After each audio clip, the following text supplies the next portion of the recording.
Hello, everybody. Hello, everybody. How's it going? Oh, I thought you had gotten out this camera. As you can see, I have a visitor tonight. She wants to say hello, and then... Hello.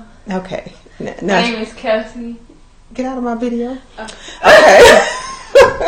Anyway, I hope you guys are having a great day. I'm coming on because I want to talk to you about making a case for women leaders.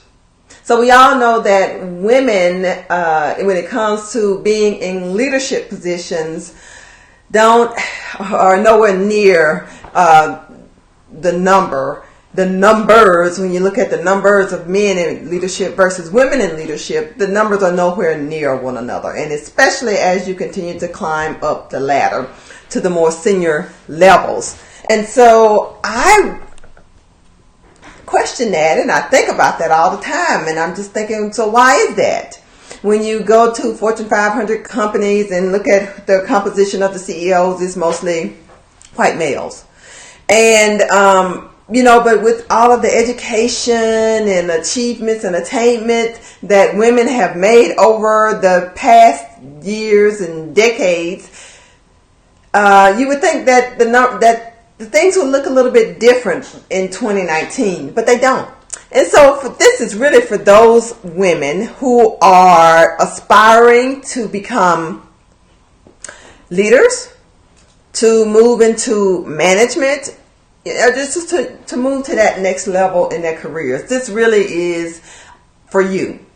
So I am not going to delay, of course, but I just wanted to give you a feel for what I'm about to talk about before we jump into it. So I'm Bashana Weatherspoon, career strategist and excellence accelerator, helping women who feel frustrated in their careers to emerge from stuck and surge to their next level of success. I am also the host of the Know Your Worth Career podcast, which is centered around helping women who are in these kinds of situations to figure out how to navigate some of those sticky situations that we often find ourselves in by bringing on special guests who talk about different topics to help us to figure out how to successfully navigate some of those murky waters when it comes to employment and moving up the ranks or getting the pay that you deserve and all of those different kinds of things. So that's what the podcast is all about. So let's go ahead and get started. When you come on, say hello so that I stop choking. So that I know who is on and so I can say hello back to you. And if you're catching this on the replay, type replay in the comments so that I know who caught it on the replay. And of course, if you know someone or you are that someone who is a woman and contemplating whether or not leadership is the next move for you in your career, then tag them, invite them to this video so that they can have an opportunity to hear this information. And I'm going to be quick because for some reason I am losing my voice. So at any rate, and I have some really messy notes here and they won't stay up, so I'm going to just refer down to them every now and then. So if I look down, I'm looking at my notes. But at any rate, some of the things that we often hear about women when it comes to leadership is that there's this perception that there's not as many women in leadership as there are men because they're not qualified, they're not capable of leading. There's also this perception that women are not interested. Like they have their families and they're more interested in raising families and, creating and keeping social connections and taking care of the household, or not that they're interested in it, but they have to. And, that takes away from their ability to be able to take on a leadership position, which oftentimes requires a huge commitment of time and effort and energy, because you're not only just going to work and doing the job that you've been hired to do, you are now responsible for leading an organization. You're responsible for leading a department, a division, it could be a team, it could be a unit, it could be whatever it is, whatever that leadership level looks like for you. But it requires more of a commitment. And so there's this thought that women don't pursue leadership as much because, they have other commitments that they have to be responsible to, especially during their child rearing years. And then afterwards, when it comes time to take care of ailing and aging parents. So it's a never ending cycle. And then there's also this whole thought that there's a glass ceiling. And we've been hearing about the glass ceiling when it comes to careers and employment for many, many, many years. And so, the other thought is that women don't progress up the ladder into leadership positions because there is this glass ceiling for women. And so, there's these three very rampant ideas about it, and depending on which, sector you fall in, which area you fall in, you have a different perception of it and a different reason for having that particular thought. Oh, what is that noise? So at any rate, so I just want to, talk about why women do make great leaders and some of the things that make us great leaders in our own rights. And so that's what I'm going to be talking about. I'm going to run through my list pretty quickly because I know it's late, at least for some of us, and for some of you it's probably very early. But just so you have this information. So if you are a woman who's looking to be in a leadership position, or you're thinking about, should I not, then I want to point out to you some things that you probably already have, and it's just a natural talent and gift that will really help you to excel in a leadership role. So some of the best leaders are what we think of typically when we think of leaders are, the people who are head of organizations who kind of bark out orders and tell people what to do, and everybody bows down when the top of the head of the organization comes, and everybody tries to pretend like they're busy. If they happen to come down from the top floor to visit some of the the worker bees throughout the organization. But in actuality, some of the best leaders are those that are just really humble, that are really personable. And I know, one of the things that we think about when we think of leadership is charisma. Charisma is something that is primarily considered when you're thinking about men. Men tend to be more charismatic than women. That's just the thought. That's the perception. Men tend to display more confidence. Even when they're not as competent, they're confident about their in my opinion, confident about their incompetence. So if they have an opinion or a thought, they will stick to it, and they will, put everything behind it, like no doubts about it, whether or not, they really know 100% with 100% of certainty that it's accurate or not. They really are good at displaying confidence. And so that's one of the reasons why they are able to get leadership positions at numbers that outrate women, is because of that confidence. And so that, and that charisma, that confidence and that charisma that they display, which women, and a lot of it is the way we're socialized. Society has one set of expectation for girls, there's a different set of expectation for boys, and we're socialized in those roles. And when you try to deviate from them, then it doesn't always turn out so well. So think about a woman that who is a leader, and she is not what people normally would consider, a feminine leader.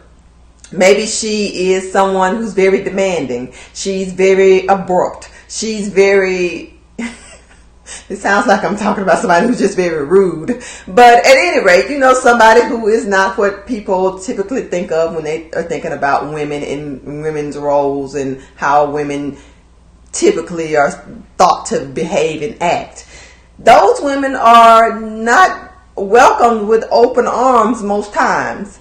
They can develop a very negative reputation, and not necessarily in terms of their leadership now, because they might be really good at what they do and competent with that, but most of the time it's not about their ability to lead. What they get a reputation about is about the way that they are behaving out of character for a woman, and they get labeled the B word, or she's difficult, or some other negative label that's given to her because she is acting more like what she sees that creates success for men. So there is that double standard, so let's remember that. But what I wanted to talk to you about, and I'm just going to run through these very quickly and give you these things that you probably already have that will help you to become a great female leader. And it's that, first of all, people respect women managers and women leaders who are able to elicit respect from them. That's the first and foremost thing. And who makes them feel a sense of pride that, this woman can get up, she can lead, she can, encourage, she can inspire people to want to get behind her and to follow her lead, to help to fulfill her vision for what the company or the organization can achieve and should be achieving, and how they should go about doing it. So when women just have a great way of being able to do that, and when you really hone those skills and decide that you want to aim for a leadership position, this is something that's really going to help you. So in terms of creating a vision, that's something, that most women are pretty good at creating a vision for, where they want to go, where they want to be, how they want to get there. All of that kind of stuff is the stuff that leaders are made of. That's what a leader does. Encouraging and inspiring, communicating with people, trying to make sure that you're getting your point across clearly, and on the opposite side that you're understanding what the other person who's on the receiving end is hearing, and just making sure that you are really being clear about, what it is that you're trying to communicate, the message that you want to get across to the people that are under your leadership. Women are really good at problem solving. So if you bring women problems, they'll figure out how to solve them, and sometimes in some of the most creative ways. And not that men don't do the same thing, but my point is to point out to you that leadership is as much for women as it is for men, and we have qualities that help us to be successful as leaders. The other thing is being flexible and creative. So when you have these problems, you're able to think outside of the box and figure out, some really creative ways, some really creative solutions to the problems that have been presented. And just think about, when you're growing up and you go to your mom and you have a problem and you're like, Mom, this XYZ is wrong. And then guess what? She comes up with a concoction. She comes up with some kind of solution. Go try this, go try that. That's that problem solving ability in action. And we get lots and lots of practice with it. So, that helps us to be even better at it when we get into the workspace.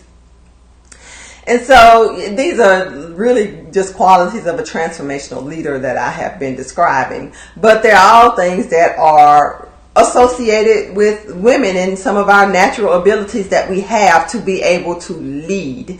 And, it's easy for us to see that men are dominating in the leadership space within companies and organizations, and, tell ourselves that, that's not for us, or we're not, don't have these things, the charisma, the confidence and all of that kind of stuff that you seem to see men display. But, we don't have to be like men in order to be successful at being a leader. We don't have to behave like a man. We're not men, we're women. And that's our superpower. That we can come in and we can approach leadership from a place that's genuine to us and not come in trying to mimic or imitate, the way someone else does it. What's that saying about, you can just be yourself because everybody else is already taken or something like that? I think that really does apply in this particular situation when you're thinking about women being leaders and being comfortable being feminine, all of your feminine characteristics, all of the things that are innate to you as a woman, using those things as an asset to help you to excel in a leadership role. Now, women have this whole thing about most women forming bonds with people, creating connections. That's just a natural thing that women do, which is excellent for a woman who is aspiring to leadership positions, who wants to be in a position where they are, they're the trailblazers, so to speak, and everybody else is following along and helping them to get to what it is, the objective that the company wants to get to, the outcome that is important for the organization. So, what I just really want to leave you with is that I think that women who want to become leaders have every right, everything that we need to be able to be successful at it.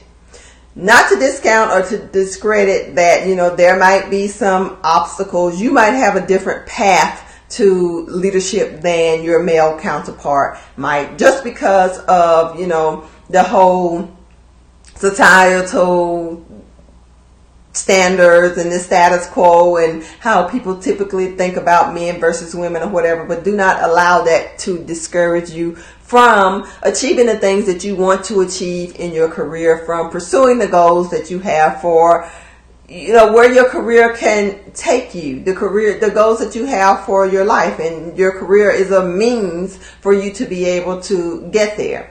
So if you are a woman who is looking to obtain one of these leadership positions, and you're ready to start doing the work, to start taking actions, taking steps to get yourself to that next level, I want to invite you to check out my Your Next Level Career Action Planner, which is it's a career action planner that's designed specifically to help individuals to really get clear on what their career goals are, what they need to do to get there, and to take consistent action so that they are making the progress that is needed to get them to where they want to be. And the whole goal behind it is to get started now and not wait until October to decide that you want to get a promotion in 2019, but you start working on it on today, which is sometime in March. So anyway, because you have to, in order to get what you want, and especially if it's something that's big, you have to you plan for it. It doesn't just happen overnight. You start to do things, small things, one little thing, then the next little thing, and eventually all those little things add up. And so this planner is designed to help you to get strategic about what it is that you need to do so that you can get the outcomes that you desire. And there's also a piece in there about your finances, helping you to not only go out and get the promotion, but to be able to keep some of the rewards from the pay that you get from your promotion, from your leadership position, so that you can have the life that you want. You can have, you can live the life that you want. You can save for your retirement. You can help, a family member. You can donate to your favorite charity. You can take your family, on a trip to South Africa. I don't know what you want to do, but whatever it is, if you are more cognizant about your finances and what you do with your money and how you save some of your money, that's a big piece of it, then you are better able to, really reap the benefits of all the hard work that you're putting into getting to that leadership position or getting that promotion. And the last piece of the planner, I know it's far beyond career, but it's about your health and your wellness. Because if you're not healthy, if you don't have your physical health, your mental health, your emotional health, you don't have your vitality, then none of that stuff really matters, because you're not going to be able to go to work and you're not going to make any money. You're not going to be able to leave a legacy for your family and all of that great stuff, at least not a financial one. So it includes all of those. But on top of that, there's also some special bonuses that I have just thrown in. One is an actual budget template, a budgeting template for your household, so you can just plug and play your specific information and you can get started tracking every penny that you spend out of your household before the month begins. And I can promise you, if you implement this, you will notice a huge difference in your financial situation. And then the other piece of it is actually an interview that I did with someone, and it was talking about the importance of minding your finances pretty much. So in addition to the planner, this with all these different sections to it, there's also, some bonuses in there that are going to help you to further you along with your goals. So if you're interested, you can check out bit.ly/your next level CAP, capital C, capital A, capital P, like a cap that you put on your head. It's bit.ly/your next level, capital C, capital A, capital P. That's all I have for you guys tonight. I hope you have a wonderful, wonderful, wonderful evening. And as my shirt says, always believe, always achieve. Because you can. So I will see you tomorrow. Have a great night. Bye-bye.